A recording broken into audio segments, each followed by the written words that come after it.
Tonight, two presidents, one day of legal drama that could shake up the 2024 election.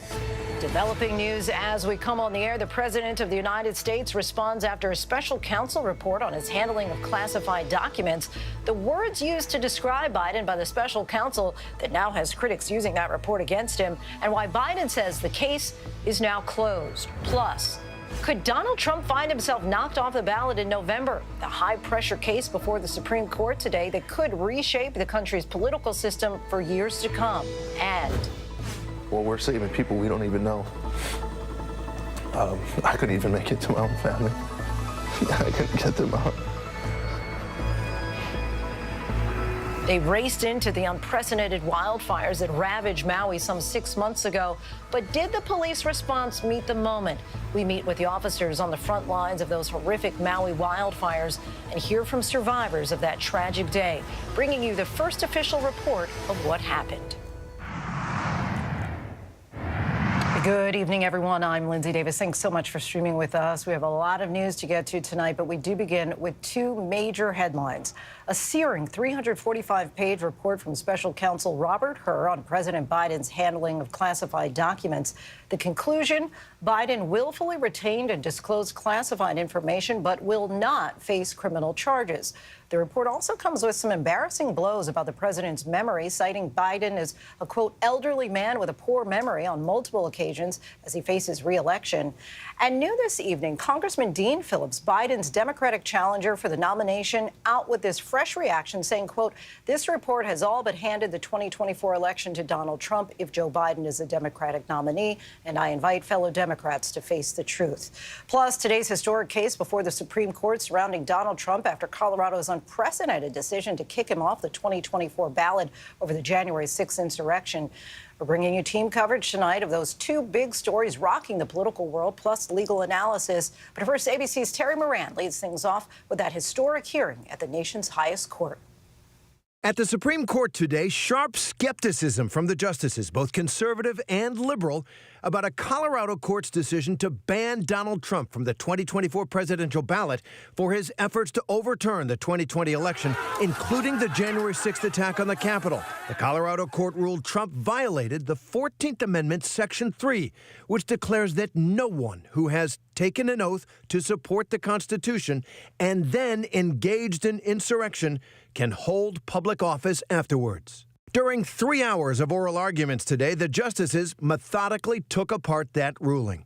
Justice Brett Kavanaugh, Trump appointee. What about the idea that we should think about democracy, think about the right of the people to elect candidates of their choice, of letting the people decide? And Justice Elena Kagan. I think that the question that you have to confront is why a single state should decide who gets to be president of the United States. Justice Amy Coney Barrett agreeing. It doesn't seem like a state call. Chief Justice John Roberts warning that if the court upholds Colorado, a new weapon could be introduced into the country's polarized political life.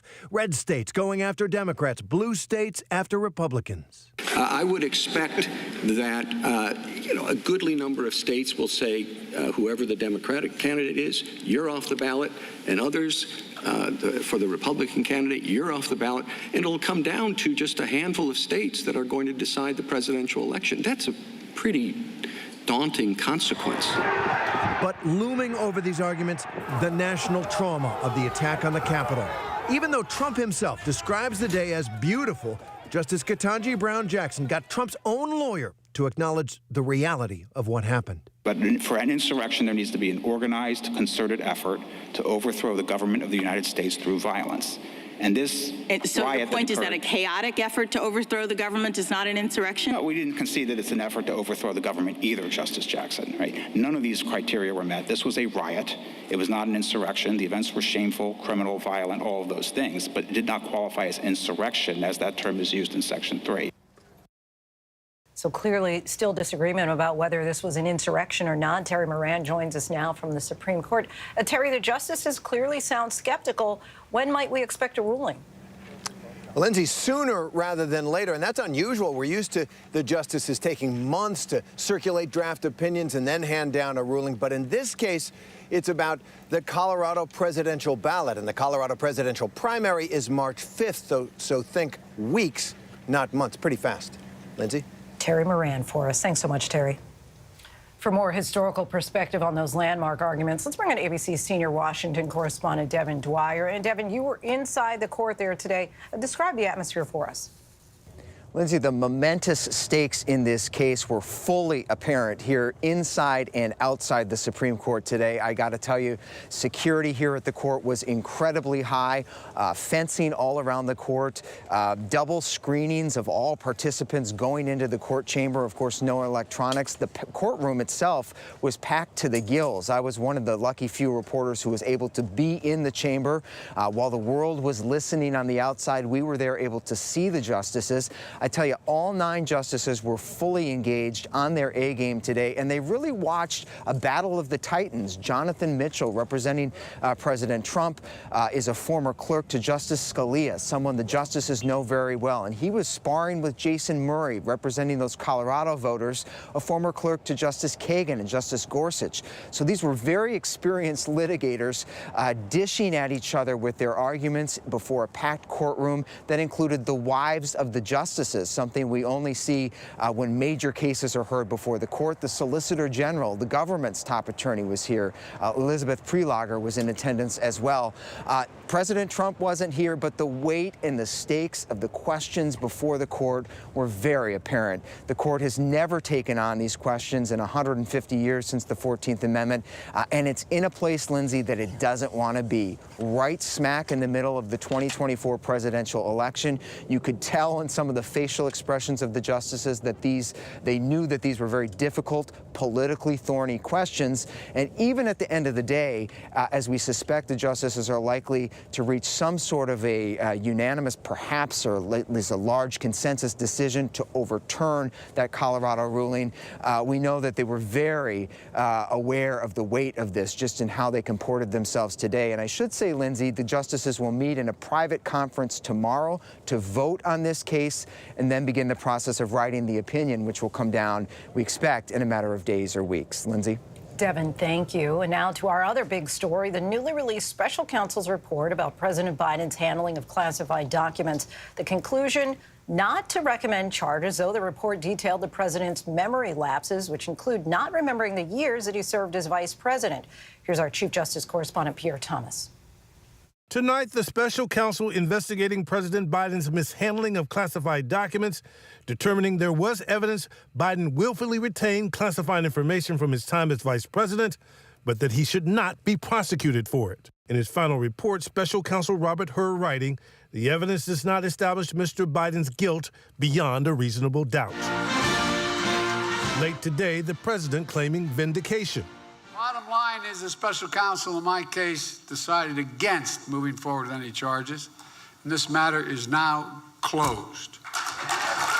But the report concluding Biden did hold on to classified material involving military and foreign policy information regarding Afghanistan, some of it top secret. He also kept his own handwritten notebooks with information implicating sensitive intelligence sources and methods. Some of the material Biden kept in his Delaware home, in file cabinets, and in his garage, including a badly damaged box surrounded by household detritus. In other words, junk. Investigators also found Biden shared some of the information with the ghostwriter of his memoir, telling that writer he had just found all the classified stuff downstairs. Prosecutors say they were unable to determine how the boxes got into the garage or who put the documents there.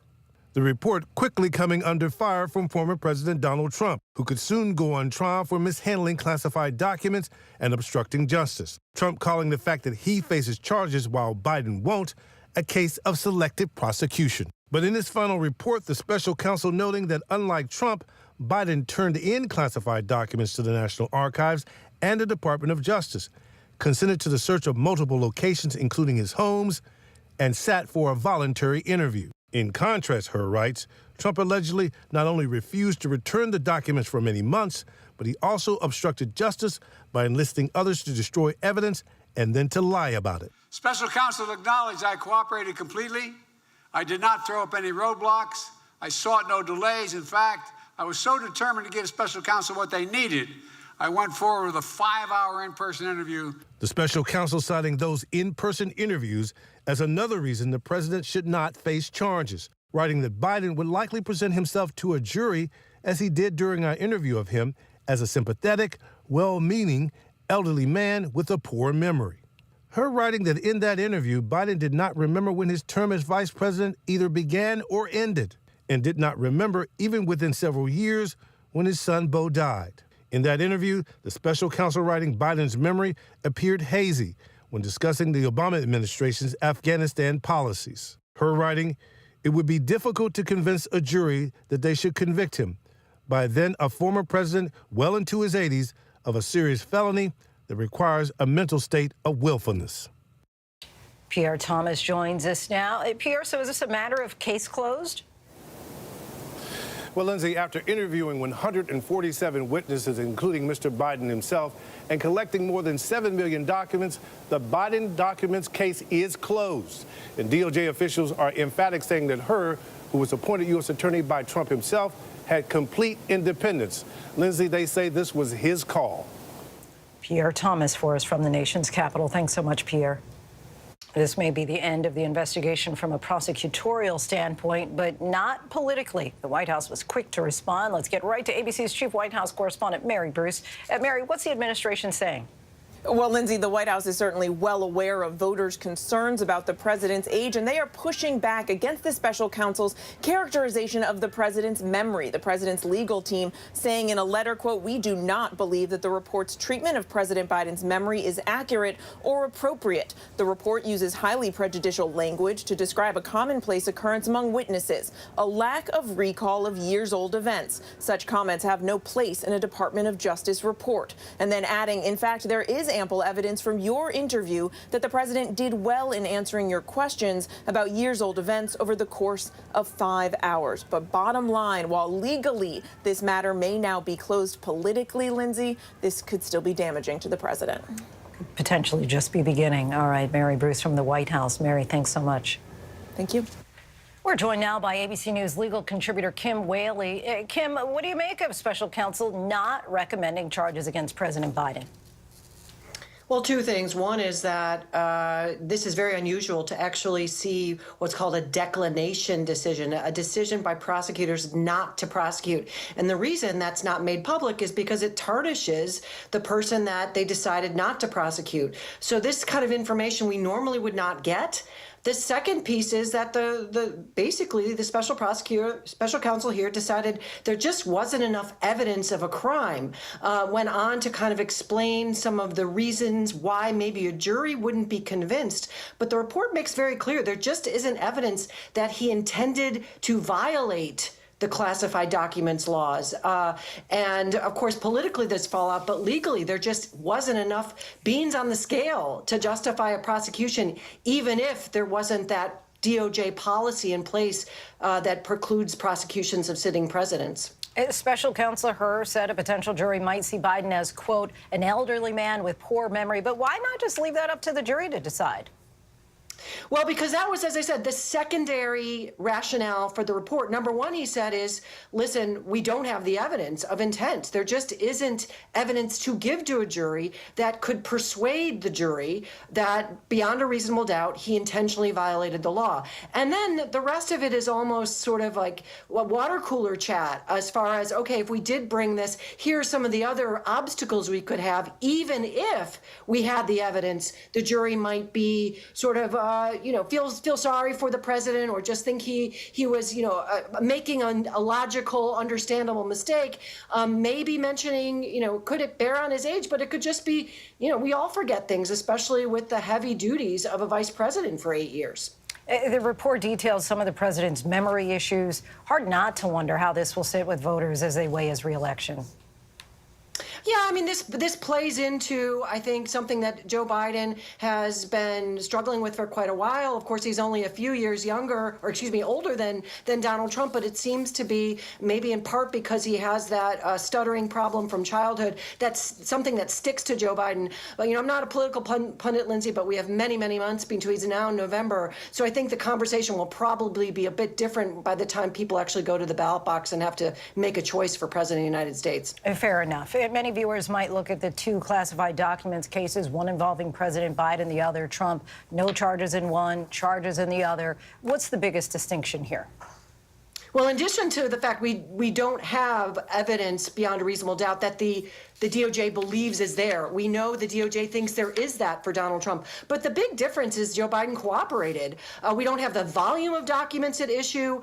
And Donald Trump, it came to a subpoena and the execution of a search warrant after his team defied the subpoena. And then, of course, there are videotapes of people moving boxes. So we don't have that whole obstruction story, that knowingly thwarting the FBI that is hanging over Donald Trump, and those are very serious allegations. And finally, I think Jack Smith will have to see if they produce at trial any information about what happened to the classified information that Donald Trump had in Mar-a-Lago and the empty envelopes.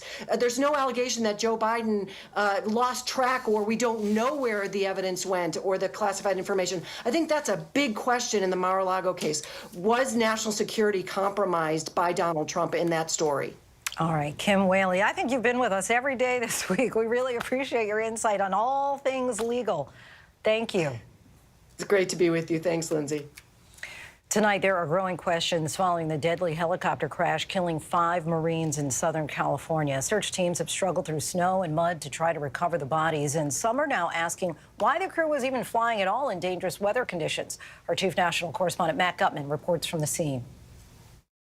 Tonight, growing questions about why the 5 Marines killed in that helicopter crash took off into treacherous nighttime weather conditions on the way to their base in San Diego. Low clouds, snow, rain, ice in the mountains in the middle of the night. This crew should never have been airborne. That CH-53 Super Stallion, the military's largest helicopter, going down in the mountains east of San Diego. And you can see recovery teams slipping down the 1-lane mud track to the crash site. This area remains nearly impassable, and that's why it's taken a longer time than expected to recover the remains of those 5 crew members. Officials say the chopper vanished from radar late Tuesday during what was described as a routine training flight from Creech Air Force Base near Las Vegas to Air Station Miramar near San Diego. The Pentagon pressed today after a string of military aviation accidents. We are dedicated to ensuring that safety is in all of our programs. Matt Gutman joins us now. Matt, what are officials at the Pentagon saying about this? Lindsay, first, the Marines called this a routine training mission, but this historic storm, which continues to pummel Southern California and has done so for the past several days, was anything but routine. So it has had people in the Pentagon asking why they even took off in the first place, given the forecast here. Lindsay. Matt for us in San Diego. We thank you, Matt. Today, the NYPD released body camera video showing the brutal attack on 2 NYPD officers near Times Square. Prosecutors allege the officers were kicked and beaten by 11 people less than 2 weeks ago. Many are believed to be asylum seekers. Several tonight are still on the run. Here's ABC senior investigative correspondent Aaron Katursky. Tonight, newly released body camera videos painting a clearer picture of the Times Square assault on 2 NYPD officers by what sources say was a crowd of asylum seekers, several of whom are still at large. What's core 1? Go now. Officers seen ordering several men they said were blocking the sidewalk in front of a migrant shelter to disperse. Henry Brito, there in yellow, accused of sparking the assault. Everybody disperses except for Mr. Brito. He turned around and got confrontational with the police officers. Video shows one officer grabbing Brito, pinning him against a building. As the officers try to detain him, they fall to the ground. The officers are then repeatedly kicked and grabbed before the suspects flee. I stand here today confident that we have identified the roles of every person who broke the law and participated in this heinous attack. Prosecutors now say 11 people were involved in the assault last month. 7 of them have been indicted, but not all have been identified. And Lindsay, only one tonight is in custody. Lindsay? Aaron, thank you. New details tonight about the 2 officers shot and the home that went up in flames just outside Philadelphia. Multiple family members are believed to have been inside at the time of the fire. Here's Trevor Ault. Tonight, a family feared dead inside that home near Philadelphia. Officers responding to reports of a child shot. 2 officers then shot. Oh my God. Did that officer get shot? The home set on fire. The mother of the alleged shooter telling our station WPVI she was in the home when she heard her son, 43-year-old Kun Lay, arguing with his 13-year-old niece, saying he was going to get a gun. Lay's mother then escaping from the home with her husband, who called 911, but she said the shooter's brother, sister-in-law, and their 3 children were still inside. There are at least 3 adults and 3 children who are unaccounted for. Today, detectives removing multiple bodies from the rubble. 2 injured officers, John Meehan and David Shaza, expected to be okay. Late today, Officer Shaza released from the hospital, dozens standing in salute. And Lindsay, given the damage to this home, authorities say it could be quite some time before they're able to determine how this fire was set and whether that family inside was shot. Lindsay? Trevor, thank you. Just days after the U.S. issued a travel warning for the Bahamas, 2 American tourists, both mothers, claim they were sexually assaulted at a resort there. They say their drinks were drugged and they were then attacked. The women claim that the cruise ship did not tell them about the travel warning until after the assault. Here's ABC's Eva Pilgrim. Tonight, the FBI assisting an investigation in the Bahamas after 2 mothers from Kentucky say they were drugged and sexually assaulted at a beach resort. Amber Shearer and Dongalia Dobson were on a girls' trip, a Carnival cruise, when they say they went to a beach recommended by the cruise ship and they ordered cocktails. After the first drink, we had to get out of the ocean because we noticed that it was just hitting so hard. I just felt so out of it. The women say they were drugged, then sexually assaulted by staffers from the resort. When I came to, I was actually being raped and I was freaking out, and I went looking for Dongalia and she was stumbling down the beach. Police in the Bahamas announcing the arrest of 2 men. Just days before that cruise, the State Department issued a travel advisory for the Bahamas because of violent crime. The women say they had no idea, and their lawyer argues Carnival bears some responsibility. Our thanks to Eva for that. Still much more to get to here on Prime tonight. After 4 years, a beautiful tribute just unveiled to honor late basketball icon Kobe Bryant. But next, a new report is revealing more details about the deadliest natural disaster in Hawaii's history that left 100 people dead. 6 months later, we sit down with survivors to discuss their losses in the tragedy and meet the first responders who ran into the flames.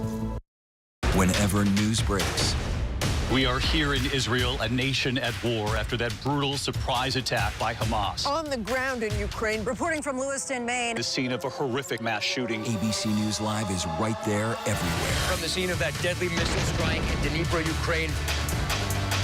Reporting from the earthquake in Turkey. In Rolling Fork, this tornado tore through this little town. From the most devastating disaster in Hawaii. From Charleston, South Carolina, on the 2024 campaign trail. In Iceland, let's go. Traveling with the president in Mexico City. Wherever the story. From the front lines. From southern Israel. Outside the Gaza Strip. In Beirut. From the FBI. Reporting from the nurses on the picket line. Here at 10 Downing Street in London. Streaming live to you. Wherever the story is. Wherever the story is. Wherever the story is, we're going to take you there. You're streaming ABC News Live. ABC News Live. You're streaming ABC News Live. ABC News Live. Streaming free everywhere. America's #1 streaming news. First thing in the morning. There's a lot going on. Yet another avalanche warning that's up. To catch you up with what happened overnight. A dangerous ice storm is impacting the morning commute. What's happening today? Escalating tensions in the Middle East. What people are talking about. The migrant crisis. Fast, straightforward. With some fun in between. How does billionaire sound? Sounds good to me. The moose started chasing a dog. First thing in the morning. America This Morning. America's #1 early morning news. On ABC News Live. We are here in Israel, a nation at war. We've seen tank after tank pouring into this area. This is where it all began. Bullet holes all up the wall. Within minutes, the air raid sirens going off. You can hear the sound of an explosion. We are pinned down here. Tonight, Israel waging a fierce bombardment of Gaza. The Israel-Hamas war. For non-stop live coverage, stream ABC News Live. Reporting from southern Israel, from the front lines. In downtown Ramallah. In Beirut. Wherever the story is, we'll take you there. ABC News Live. Welcome back. 6 months after horror struck on Maui, when the worst natural disaster in the state's history, a deadly wildfire killed 100 people, leaving nearly 5,000 still homeless. On Monday, the Maui Police Department released the results of a preliminary after-action investigation that takes a critical look at the response of the police department, known as the Guardians of the Island. Tonight, our Mola Langi sits down with the officers who responded to the flames to talk about the fallout after the fires and their own loss during the tragedy in this special edition of Maui 808. We gotta move. Just move fast. Just move fast. Yank the left right here. We were driving through a street where we couldn't see past the hood of our car, but then on both sides of us, there's completely engulfed buildings and, buildings falling into the road. On the evening of August 8th, Maui police officers Calvin Don and Cameron Pupunu had just finished a homicide training on the other side of the island when they began to hear calls for evacuation in Lahaina. We thought it was just going to be a normal fire, maybe evacuate a few houses, a few streets. The island of Maui was under a red flag warning, meaning winds from a nearby hurricane could create a risk of extreme fire on an island covered in dry fields, serviced with an aging electrical system. We were getting calls about high winds and little fires starting here and there. One fire reported in a residential neighborhood above Lahaina, believed to be caused by a downed power line. See them right there, that's the power line that started. The fire that occurred first thing in the morning was contained. We had resources on it for over 5 hours. Firefighters left the scene shortly after 2 p.m. They say to battle fires elsewhere on the island. We had multiple catastrophic, dynamic, rapidly evolving fires that were ripping this island apart. But by 3 p.m., a fire was once again burning in the same area above Lahaina, and as dangerously high winds whipped through West Maui, flames raged down the mountainside. And then all of a sudden we start getting call after call after call for Lahaina. We're gonna die. Where are you folks at? In the harbor, next to the water. Please come now. Please go into the water. That is the safest place right now, sir. The Hawaiian word for guardian or protector is kiai. And in the event of a fire, firefighters are the first call, but police officers are the second, responsible for rescuing and evacuating, especially difficult on an island. Traditionally, there's one way in and one way out. Officers Don and Pupunu made it in. Body camera video capturing the scene from their point of view, shocked by what awaited them. That kind of hit me hard. I'm from Lahaina and my friends live out there, and some of my family. I start my body cam and I actually said something like, at least we'll get our last moments on video. They get my body cam. At least they have our last memories. Looking at the conditions, I was like, if I get out of this car, I'm probably not going to get back in the car. And if I do get back in the car, I probably won't be able to drive out. The accounts of these officers and nearly 50 others who responded to Lahaina have been collected as part of an after-action report released this week by the Maui Police Department, the first responding agency to offer a review of that horribly historic day. This is the Maui Police Department. We need you guys to evacuate. You guys need to evacuate rapidly. We're saying this is what occurred, and we're going to share this after action with the entire world, but we're also sharing it with the entire law enforcement community so that all police departments can get these things and that they can see what went right, what went wrong, and how can we improve. It's also meant as a response to the backlash that first responders, including the Maui Police Department, have faced in the fire's aftermath. We were shuffled into a death trap behind the Civic Center with only one way in and one way out towards the fire. Why did the police block people from coming and exiting? After the fire, there were accusations that official response from the kiai, those meant to protect, actually trapped some people further. One intersection showing police presence where Front Street met the highway, one of the few ways out of Lahaina. Some saying the police sent desperate evacuees right back into the inferno. We may have gotten out of out of Front Street if that road wasn't blocked. 19-year-old Noah Tompkinson ended up in the ocean after fleeing his home with his mother and younger brother. The traffic gridlock leaving them with nowhere else to go. You're running for your lives at this point. That's what it felt like. 7 hours later, they're finally rescued and brought to shore. The after-action report released by Maui police this week found that police efforts aided the evacuation and helped save lives, contrary to what some critics charged. Not one person was recovered in a car that had passed away on Front Street. What does that tell you? Well, it tells me that, one, our officers saved lives, and it also tells me that some of the narrative that people tried to say is just completely not true. The report saying police activity surrounding intersections was necessary to help evacuees navigate roads covered in downed power lines. These poles are giant, and so you're extremely limited on your ability to get out on certain ways. Those power lines becoming a central point of a lawsuit filed by Maui County against Hawaiian Electric, the island's utility company. Hawaiian Electric pushing back, saying its power lines had been de-energized for more than 6 hours before the afternoon fire. De-energized is not grounded. The de-energized line can still kill you. The officers who responded that day recounted to us scenes of horror, the likes of which they said they never could have prepared for. Usually when we train and we plan, we're getting ready for a bad guy, for some type of threat of that nature. Never Mother Nature. It felt like an apocalyptic type movie. The winds kept changing, everything kept changing, so your plan might have been good 5 minutes ago. Hurry up! Go! But with the change of the winds and the fire and stuff, now it's not an option. That's how quickly things could change. Yes, sir. Whether responding officers received critical radio communications during the fire's peak is another criticism the report addresses. And, you know, do I expect that somebody missed radio traffic? Yeah. Is that normal? Yeah.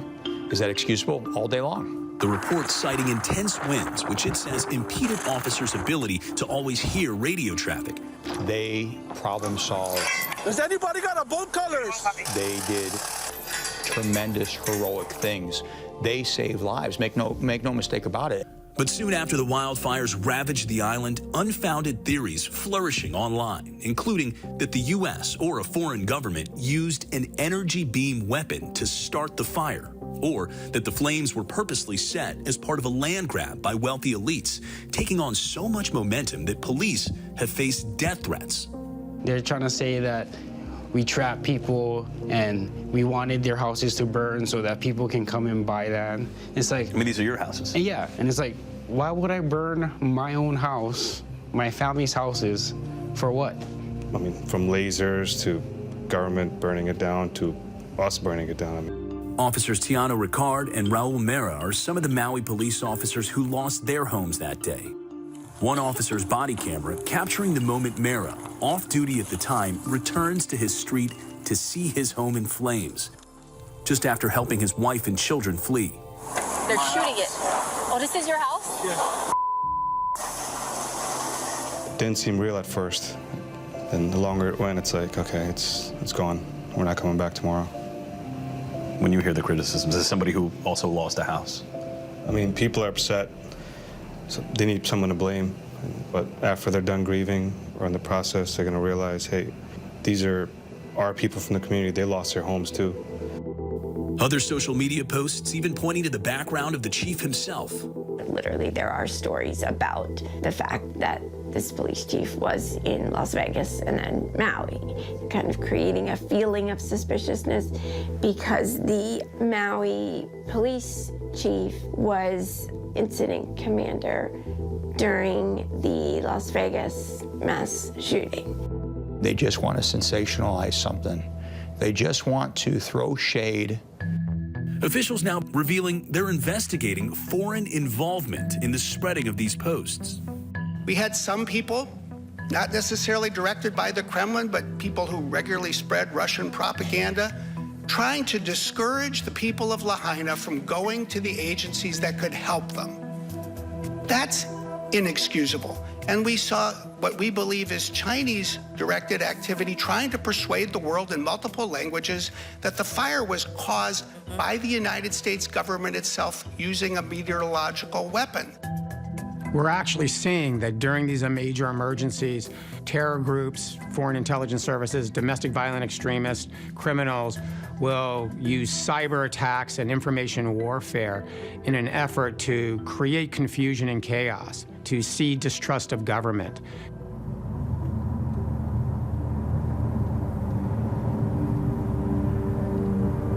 This was an assignment Sergeant Chase Bell never expected.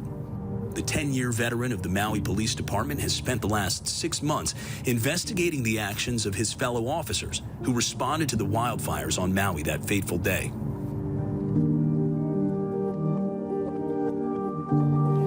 You know, they see this too every day. They come to work, right?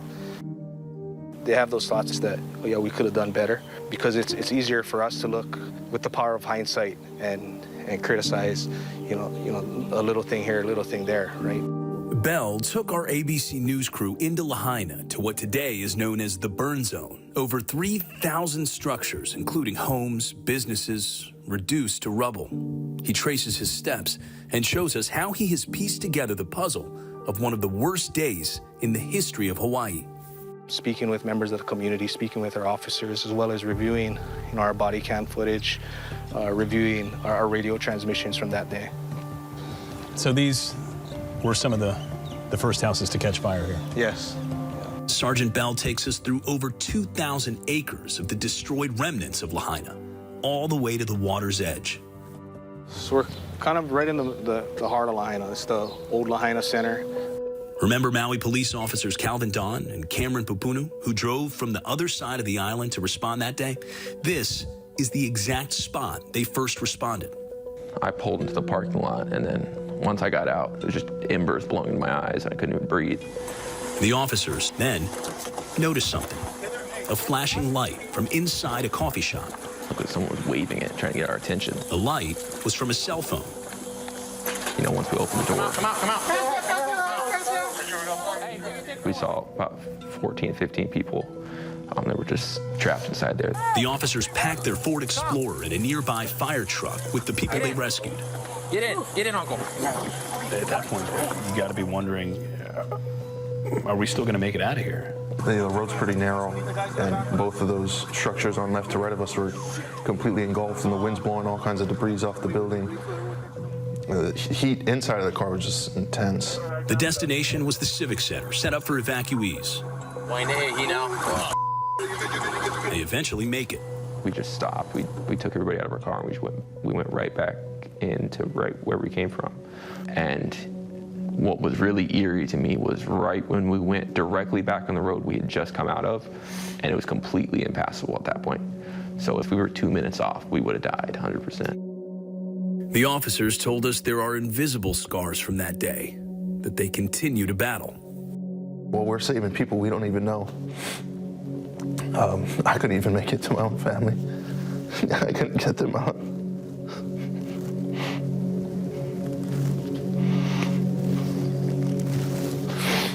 Does that still weigh on you? Yeah. My cousin, he reached out to me and asked, he's asking where his parents are, and I don't know how to tell him, I'm sorry I didn't get around to not finding them, or I don't know. 4 members of Pupunu's family did not make it out. 4 of the 100 victims who died in Lahaina that day.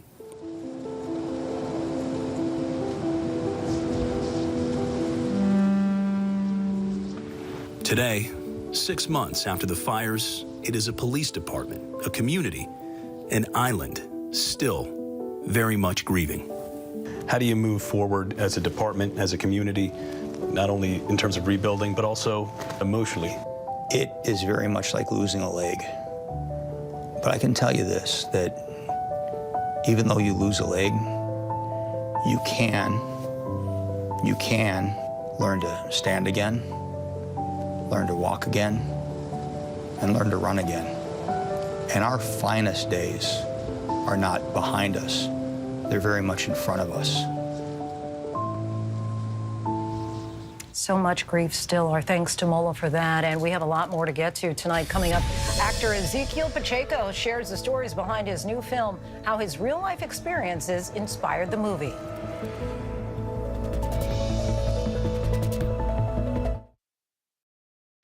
With so much at stake, so much on the line, more Americans turn here than any other newscast. ABC News World News Tonight with David Muir, America's #1 most watched newscast across all of television.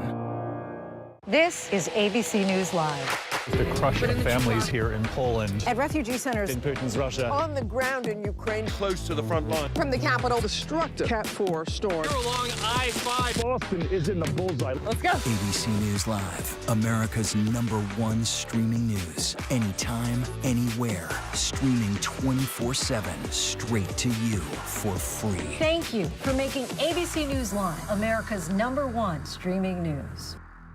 From America's #1 news comes the all-new ABC News app. Breaking news, incredible video, faster, smarter, and customizable to your interests. If you love being in the know, you're gonna love this. Experience the all-new ABC News app. Download it now. We are here in Israel, a nation at war. We've seen tank after tank pouring into this area. This is where it all began. Bullet holes all up the wall. Within minutes, the air raid sirens going off. You can hear the sound of an explosion.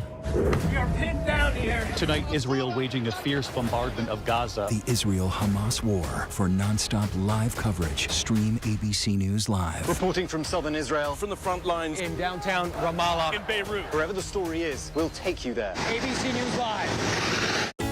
First thing in the morning. There's a lot going on. Yet another avalanche warning that's up. To catch you up with what happened overnight. A dangerous ice storm is impacting the morning commute. What's happening today? Escalating tensions in the Middle East. What people are talking about. The migrant crisis. Fast, straightforward. With some fun in between. How does billionaire sound? Sounds good to me. The moose started chasing a dog. First thing in the morning. America This Morning. America's #1 early morning news. On ABC News Live. Oh my. Y'all tuning in for Taylor Swift. You're gonna be tuning in for Usher too. You're gonna do it big. Oh my God. They say Oscar, Tony, Grammy, Emmy. You should put Super Bowl on there too. Baby, let me love you. Usher Raymond is going to get shirtless. I don't think it'll break any FCC violations. Go shirtless. Hey man, that's what I do. It's Usher, baby. Yeah. Usher, My Way to the Super Bowl. This is Impact by Nightline, now streaming on Hulu. Why do so many people start their day here? From ABC News, this is Start Here. To be in the know and get a different take on the day's top stories. A lot of news today, so let's get into it. Listen now to the Daily News Podcast honored with 4 Edward R. Murrow Awards and see why the New York Times calls it a news podcast worth listening to. Start Here, ABC News. Make it your daily first listen. Now, that's a part of the story I bet you didn't see coming. Wherever you get your podcasts, Start Here. It's lunchtime in America, so what are we serving up? Well, how about everything you need to know? You know, that sounds pretty good. Give it to me. Your health, your money, breaking news, pop culture, with the biggest stars, music, trends, and of course, good food. GMA 3, what you need to know. A third hour of GMA in the afternoon. So join us, afternoons. For everything you need to know. I love that. Reporting from the Capitol, I'm Rachel Scott. Wherever the story is, we'll take you there. You're streaming ABC News Live.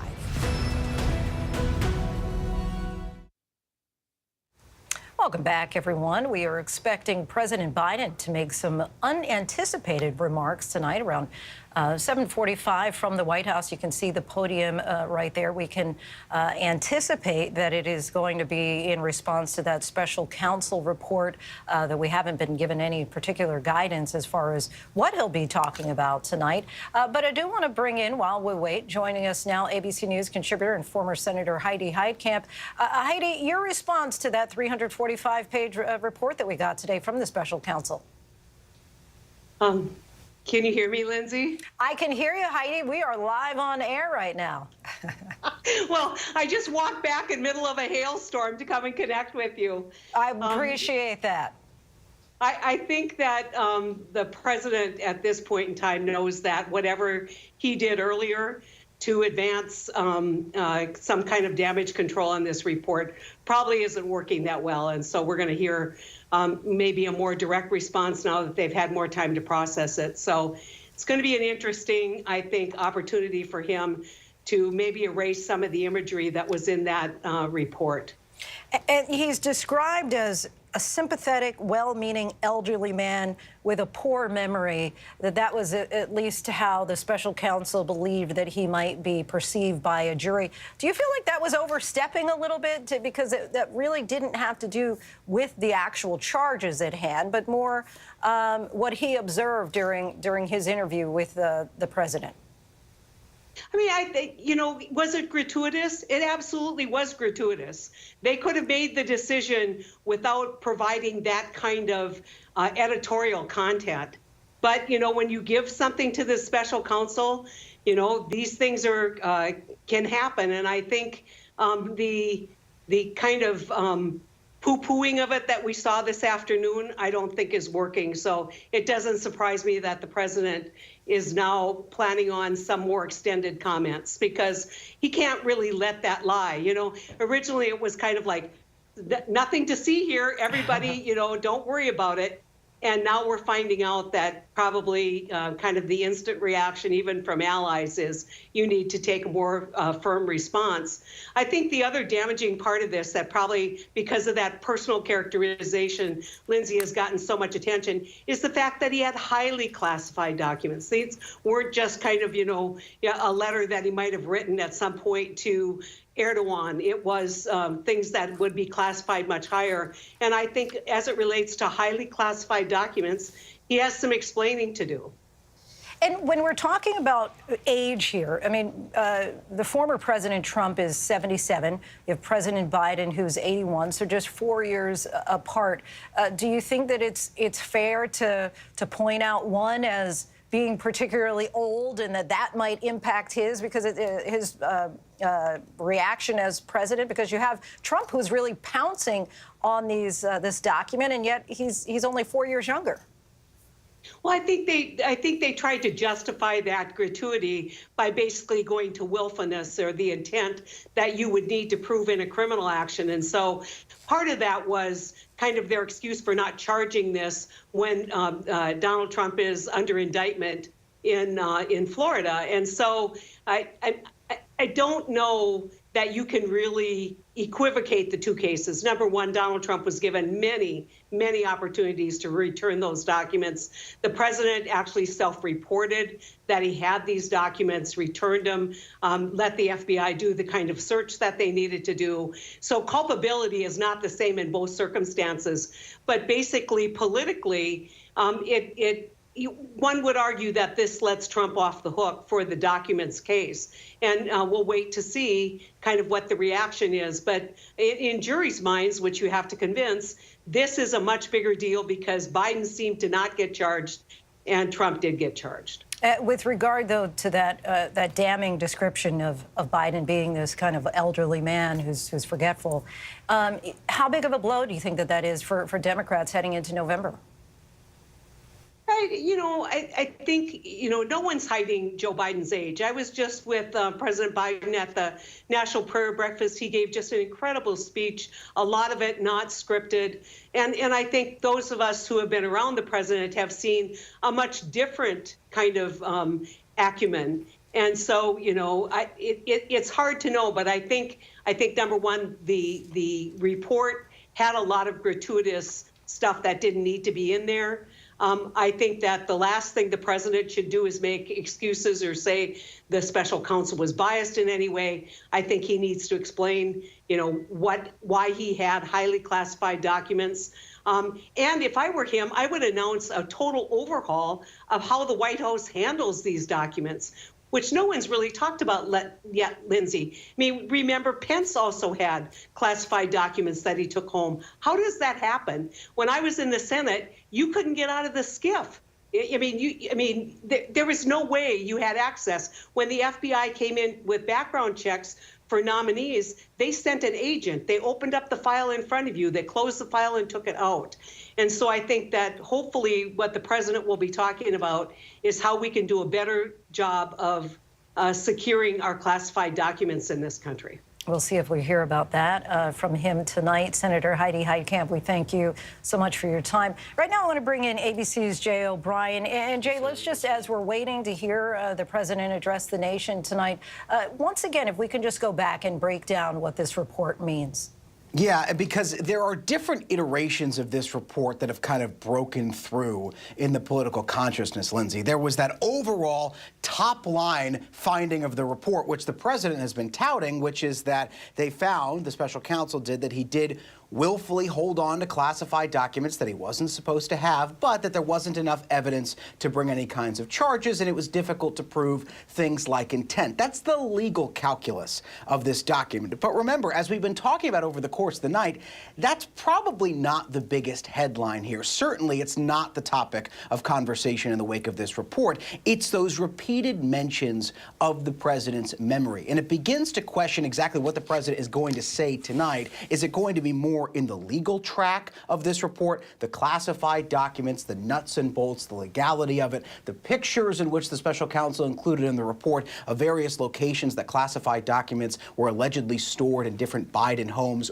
Or is he going to address the memory issues that are arisen in this report, which, as Heidi noted, the White House says is unfounded, irrelevant. Democrats have criticized this as being gratuitous and being a report that is perhaps too focused on the president's memory rather than the legal framework that the special counsel was given to conduct this investigation. When I talk about the various memory examples, I do just want to bring back one example of what exactly we're talking about, what kicked off all of this. So there's a section of the report that says, and I'll read it directly if you don't mind.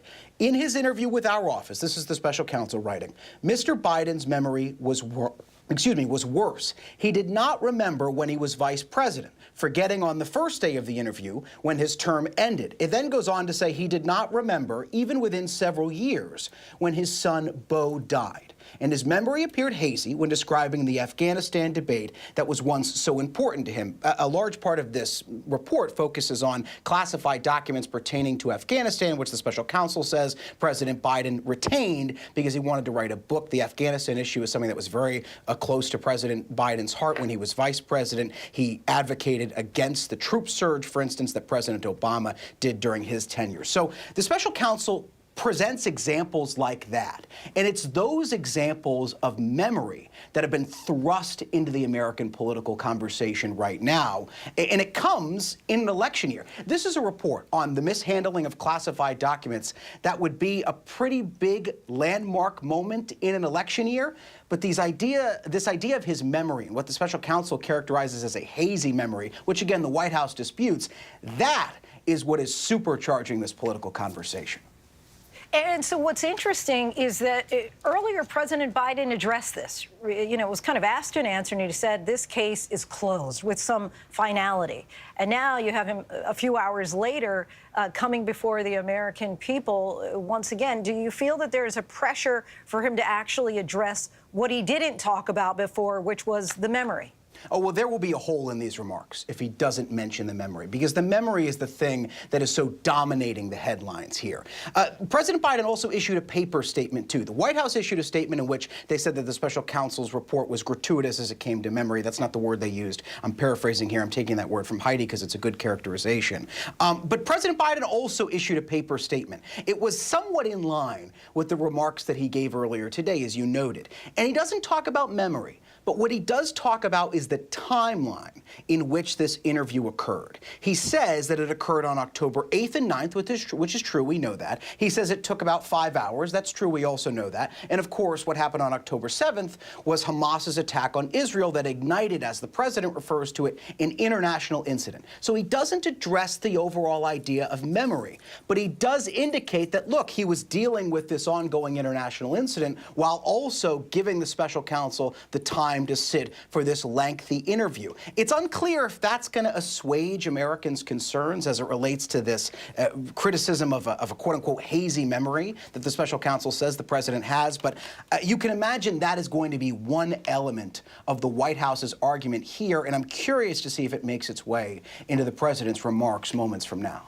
You know, we've been talking really all day, and pundits have, about the impact that this could potentially have on the election. And I'm struck by the idea that that's November, 9 months away from now. I mean, you could create a life in that amount of time. Do you think that this will have legs into election and how people are going to decide on the ballot? It's hard to say something has legs in I almost forgot what month we were in, February, in an election year. We'll never truly know what has staying power. But I can tell you that there is something in this that is going to have staying power, in that it seems to already be getting factored in to Republican attacks on the president. And here's what I mean.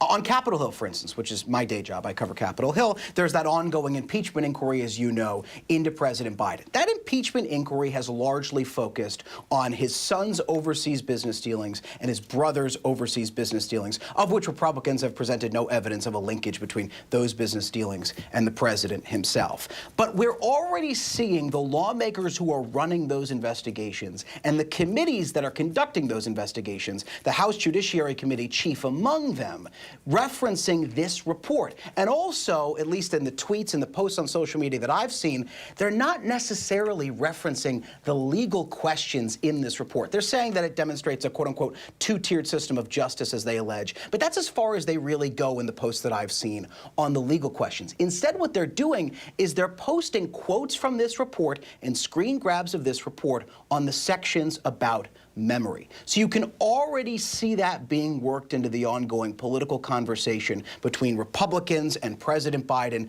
as it relates to Capitol Hill. And one of the things we so often see in election years that you can expect to see is Republicans, or whichever party controls the House of Representatives, if it's not the party of the president, ramping up investigations, ramping up inquiries in an election year like this. So you can imagine that this idea of memory, the screen grabs, the quotes of this report, are going to make its way into those Republican efforts.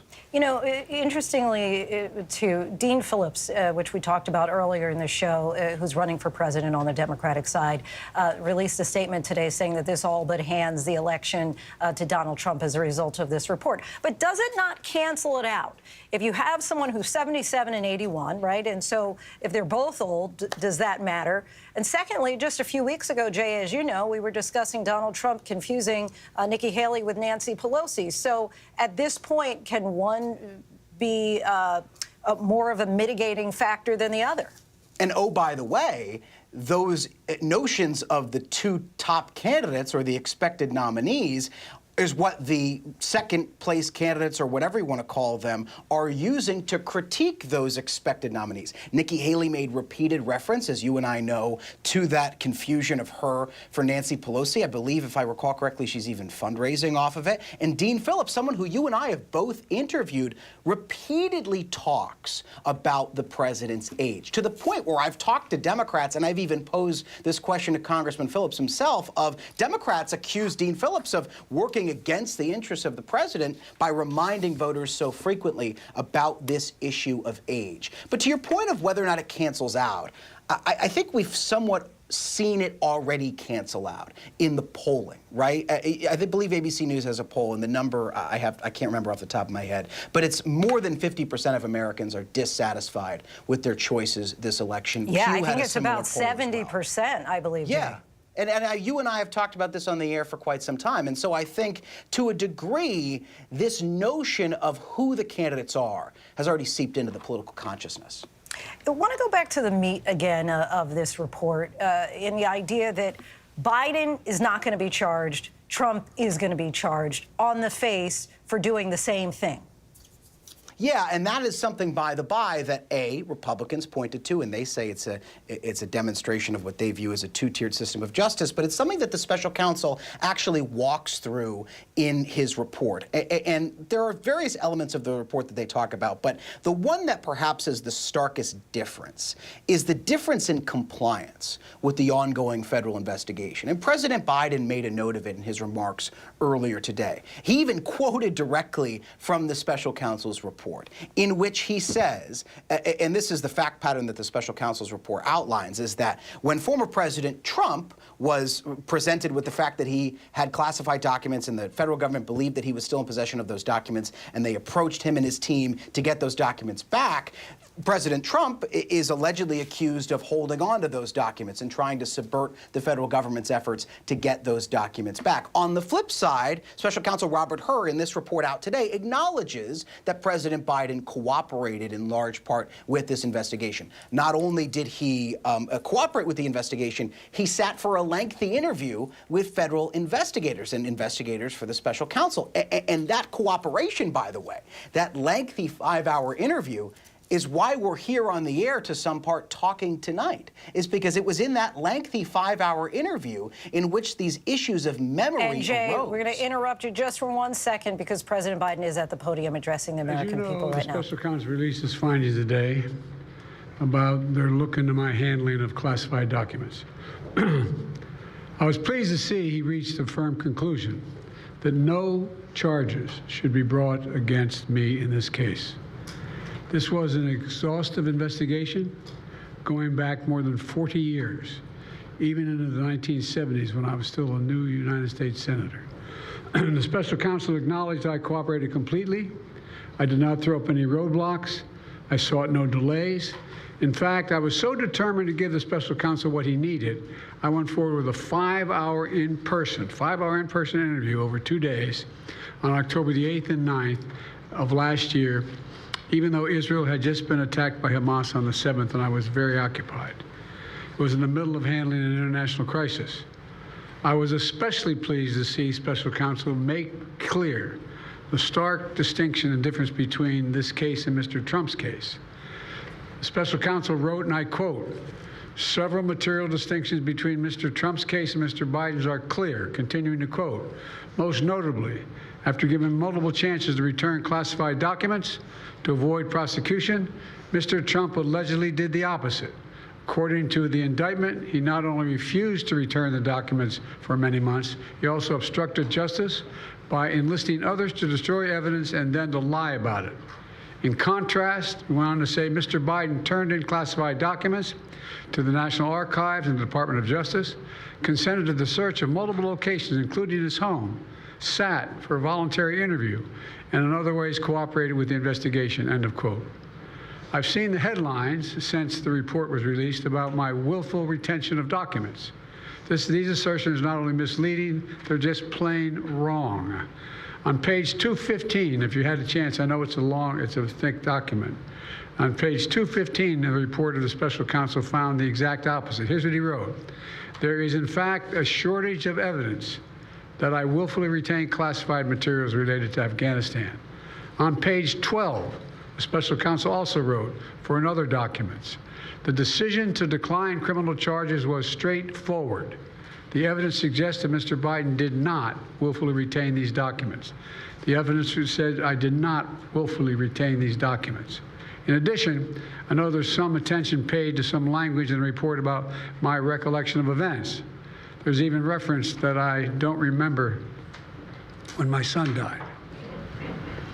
How in the hell dare he raise that? Frankly, when I was asked the question, I thought to myself, it wasn't any of their damn business. Let me tell you something. Some of you have commented. I wear, since the day he died, every single day, the rosary he got from Our Lady of... Every Memorial Day, we hold a service remembering him, attended by friends and family and the people who loved him. I don't need anyone to remind me when he passed away or passed away. Simple truth is I sat for a 5-hour interview over 2 days of events going back 40 years. At the same time I was managing an international crisis, their task was to make a decision about whether to move forward with charges in this case. That's their decision to make. That's the counsel's decision to make. That's his job. And they decided not to move forward. For any extraneous commentary, they don't know what they're talking about. It has no place in this report. The bottom line is the matter is now closed. I'm going to continue what I've always focused on, my job of being President of the United States of America. Now, thank you, and I'll take some questions. President Biden, something the special counsel said in his report is that one of the reasons you were not charged is because, in his description, you are a well-meaning elderly man with a poor memory. I'm well-meaning, and I'm an elderly man, and I know what the hell I'm doing. I've been president. I put this country back on its feet. I don't need his recommendation. It's How totally bad is your memory, and can you continue as president? My memory is so bad I let you speak. That's Do you feel your memory has gotten worse, Mr. President? My memory is not good. My memory is fine. My memory, take a look at what I've done since I become president. None of you thought I could pass any of the things I got passed. How'd that happen? You know, I guess I just forgot what was going on. Mr. President. Voters have concerns about your age. How are you going to assuage them? And do you fear that this report is only going to fuel further concerns about your age? Only by some of you. Mr. President, clear up criminal liability today. Do you take responsibility for at least being careless with classified material? I take responsibility for not having seen exactly what my staff was doing. It goes in and points out things that appeared in my garage, things that came out of my home, things that were moved not by me, but my staff.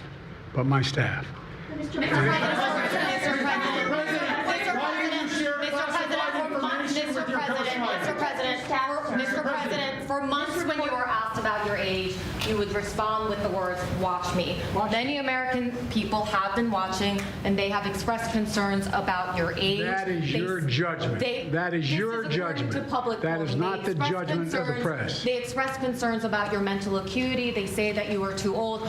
Mr. President, in December, you told me that you believe there are many other Democrats who could defeat Donald Trump. So why does it have to be you now? What is your answer to that question? Because I'm the most qualified person in this country to be president of the United States and finish the job I started. Do you believe that, guys? Why are you confusing the names of world leaders? Thank you, everyone. I did not share classified information. I did not share it. With your ghostwriter. With my ghostwriter, I did not. Guarantee you did not. But the special counsel said in the report that he did not say that. Okay. He did not say that. But Mr. President, let me answer your question. The fact of the matter is, what I didn't want repeated, I didn't want him to know, and I didn't read it to him, was I had written a long memorandum to President Obama why we should not be in Afghanistan. And I was of multiple pages. And so what I was referring to, I said classified. I should have said it should be private because it was a contact between the president and the vice president as to what was going on. That's what he was referring to. It was not classified information in that document. That was not classified.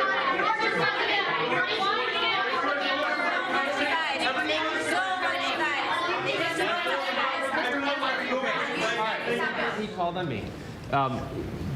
When you look back at this incident, is there anything you would do differently now?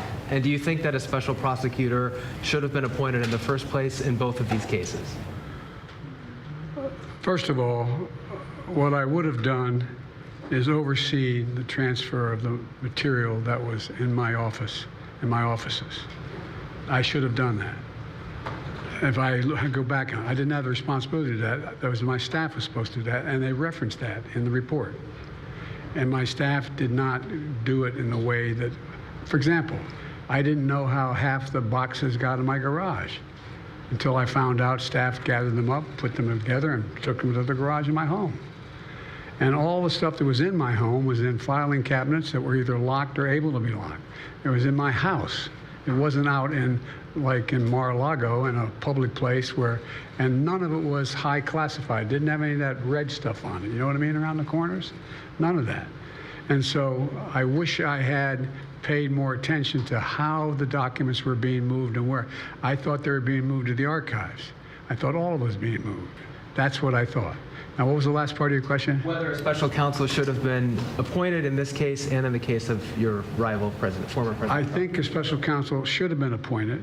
And the reason I think a special counsel should have been appointed is because I did not want to be in a position that they looked at Trump and weren't going to look at me, just like they looked at the vice president.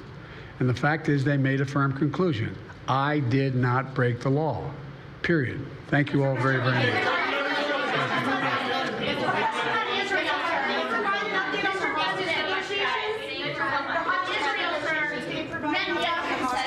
negotiation. He has ordered the The hostage negotiation, look.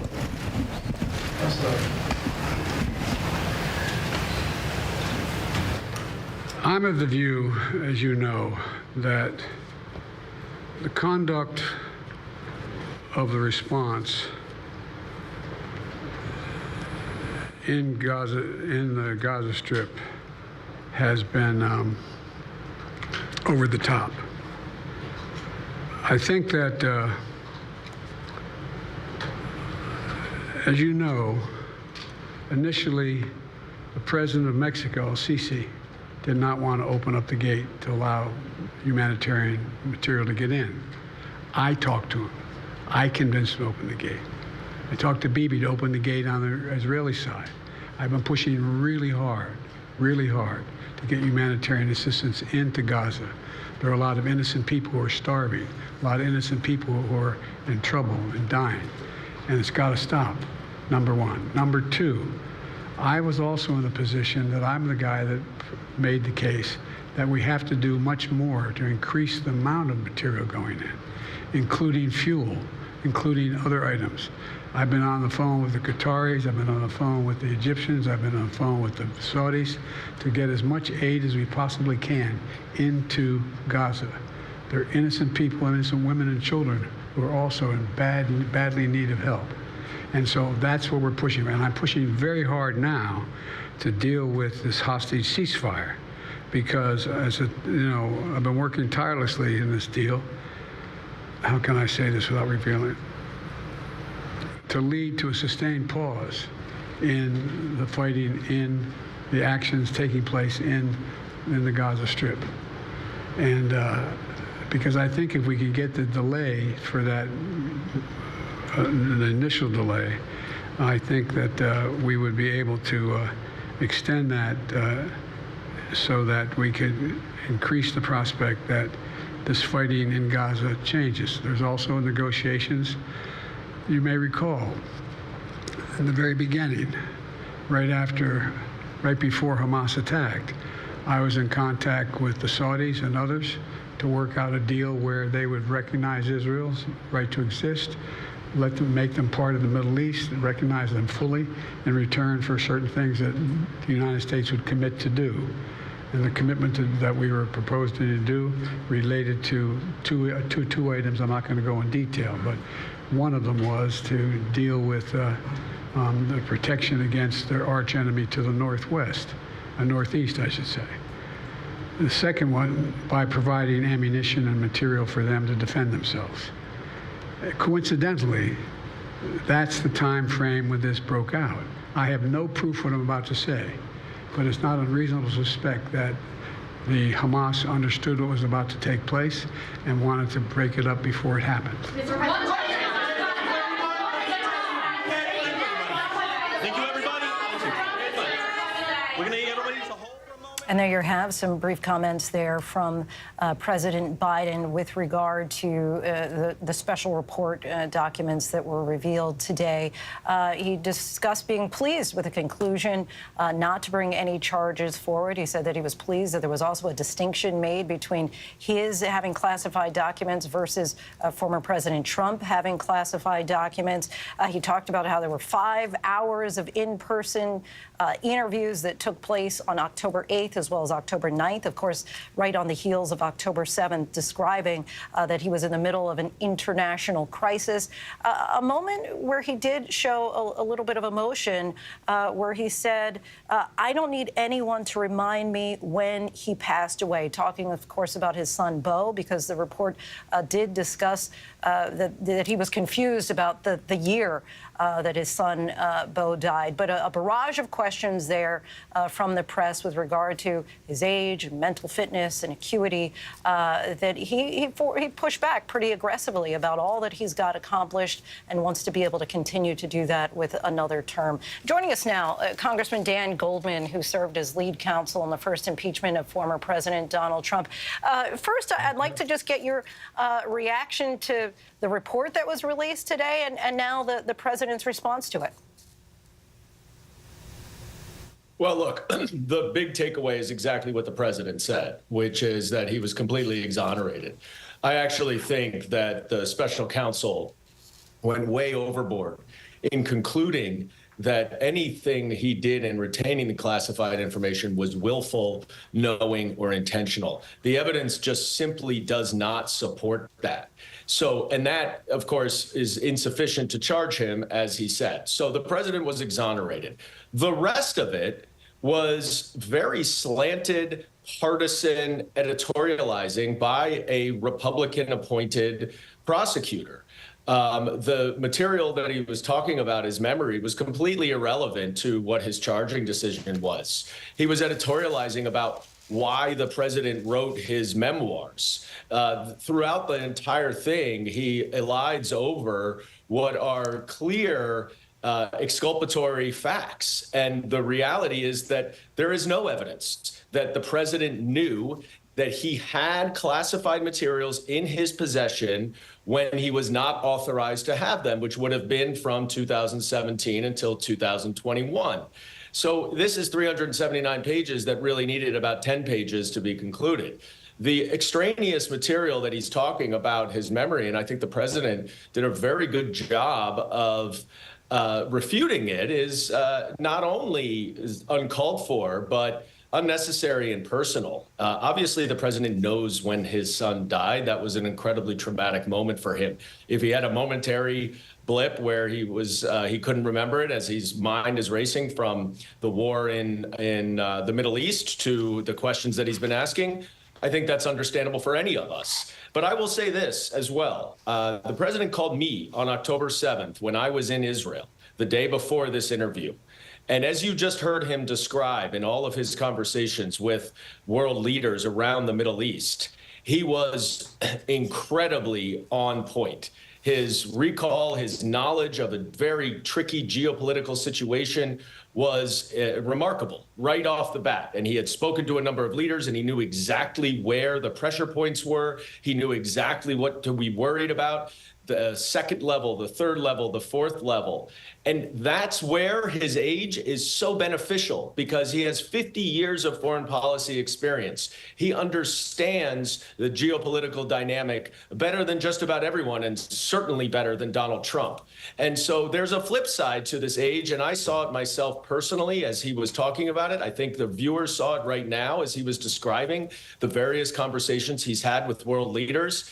This president is very steady leading us on the international stage. He's done a fabulous job rallying our allies in Europe to support Ukraine. The European Union has given far more money to Ukraine than we have.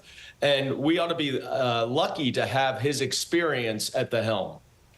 I want to go back to the specifics of the report describing him as a sympathetic, well-meaning elderly man with a poor memory. And to that, tonight, President Biden said these extraneous comments, they don't know what they're talking about. They don't belong in this report. But I do want to flag just a moment tonight when you were just describing for another point what the viewer saw right now.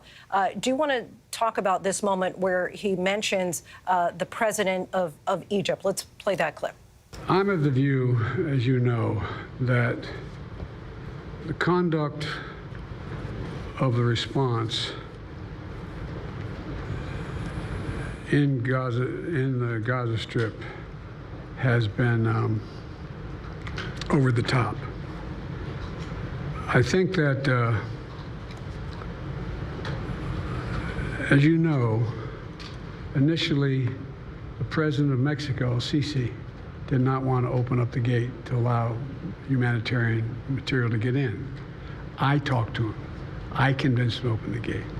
I talked to Bibi to open the gate on the Israeli side. I've been pushing really hard to get humanitarian assistance into Gaza.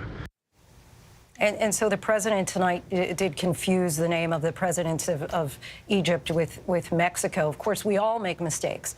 But do you feel at this point that it's a fait accompli, that he's not able to get underneath, get beyond that scrutiny about his mental fitness? Are you going to ask the same question of Speaker Mike Johnson, who mistakenly referred to Israel as Iran or the vice versa on Meet the Press this past weekend? In fairness, I mean, he's not running for the highest land in the office, right? In the land. I mean, I think that there is. It's okay for the Speaker of the House to do that, but it's not okay for the President to occasionally make these mistakes. Look, I'm I get actually asked just about asking how a question. I'm not making a presumption one way or another. I'm just asking a question. That's all. I'm just saying, do you think that it's fair for him to be held at a higher standard? But I think the President was onto something as well. But I think the president was onto something as well. And it was reflected by the subject matter of the questions that were asked of him tonight. And every single one of those questions focused on this issue of this unnecessary extraneous editorializing by the special counsel, who's a Republican, and certainly was going to get flack from the Republican side of things because he wasn't charging President Biden, whereas Donald Trump was charged.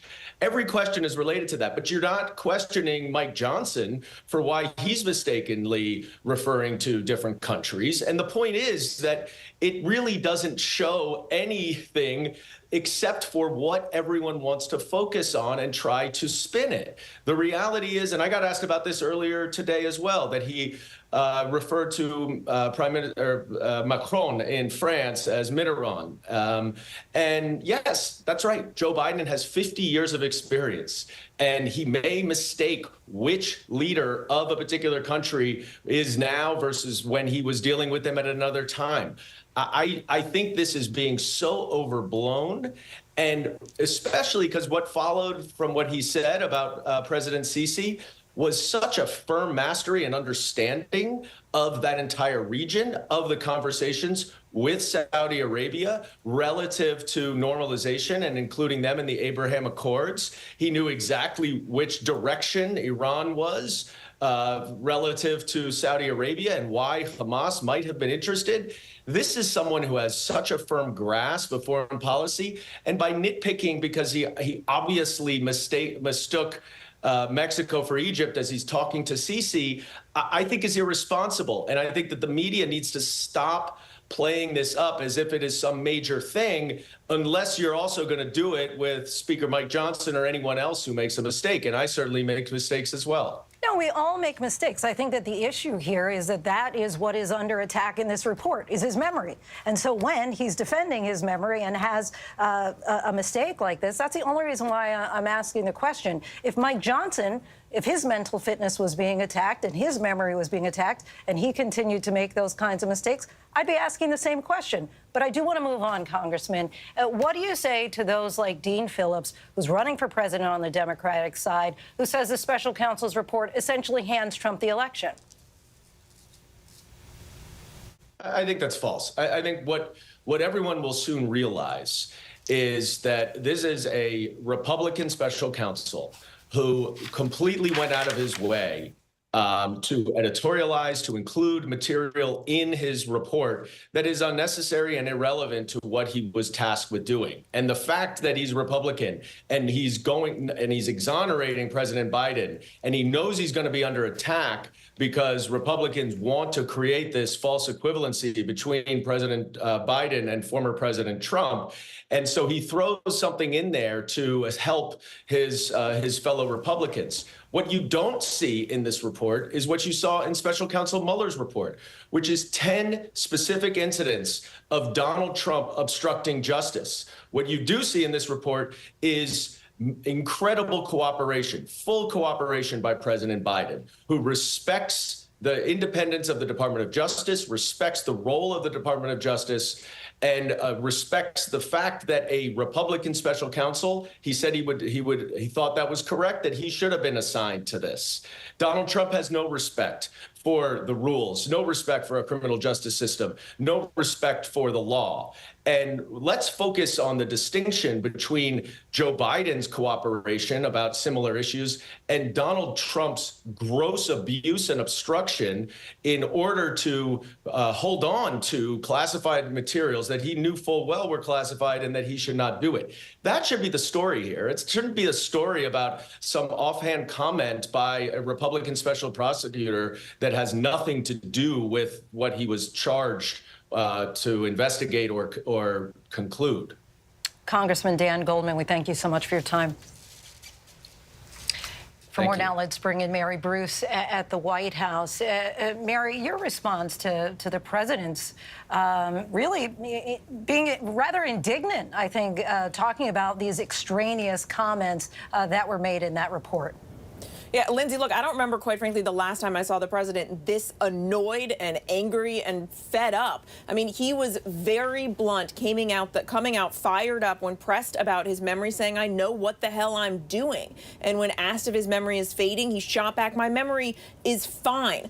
He also clearly was personally offended by the comments in this report that the president couldn't seem to remember when exactly his son Beau died. The president recalling, how that's a date he would never forget, he said, noting, how the hell dare he, saying that of the special counsel. I think this struck a real chord with the president, that is clear, but also the president wanting to come out here tonight in this hastily announced sort of impromptu, informal press conference to make it clear that he has some real issues with this report.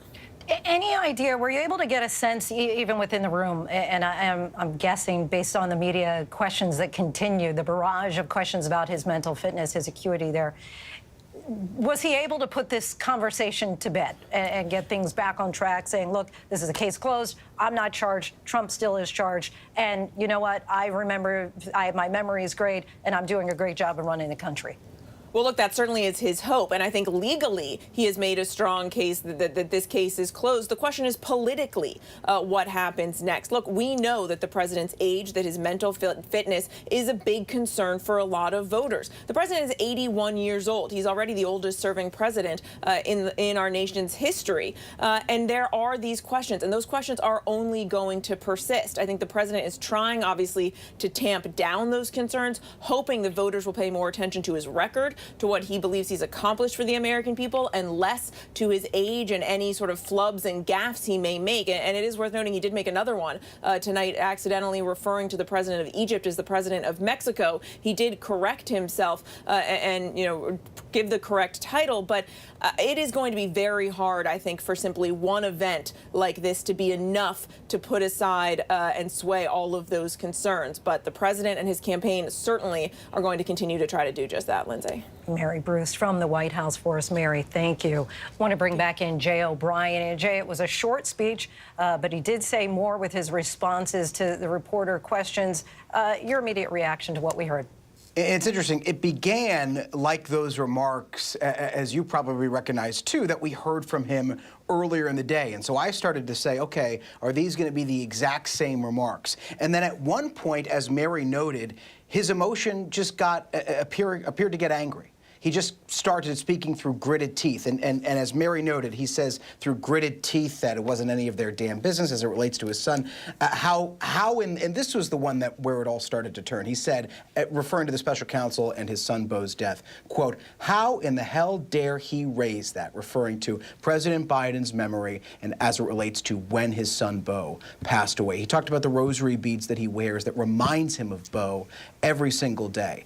I think when it comes to Washington, D.C. process stories, one of the stories that you're going to see reported out over the next few days, and we will report it out here at ABC News as well, is how this press conference came together, how much of this was the president wanting to get out there himself and try to knock a lot of this stuff down. He seemed to have a lot of energy and urgency in doing that, a lot of emotion in doing that. He gets in one exchange with a reporter, remember, Lindsay, where the reporter starts talking about the various polls that show Americans who are concerned about the president's age and, frankly, the age of his likely challenger, Donald Trump.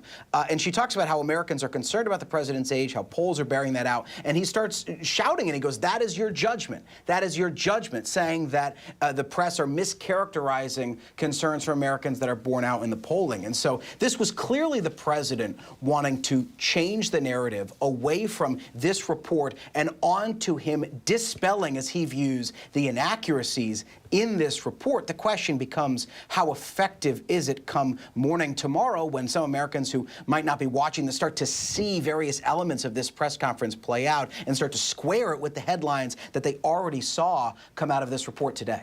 Was he able to dispel it successfully or not? Jay O'Brien will give you the final word on that.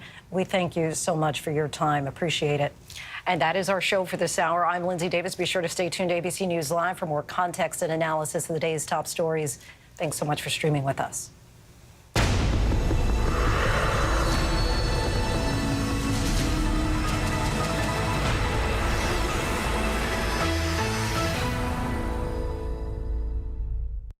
This is ABC News Live. The crush of families here in Poland. At refugee centers in Putin's Russia. On the ground in Ukraine. Close to the front line. From the capital. Destructive Cat 4 storm. Here along I-5. Boston is in the bullseye. Let's go. ABC News Live, America's #1 streaming news. Anytime, anywhere. Streaming 24/7, straight to you for free. Thank you for making ABC News Live America's #1 streaming news.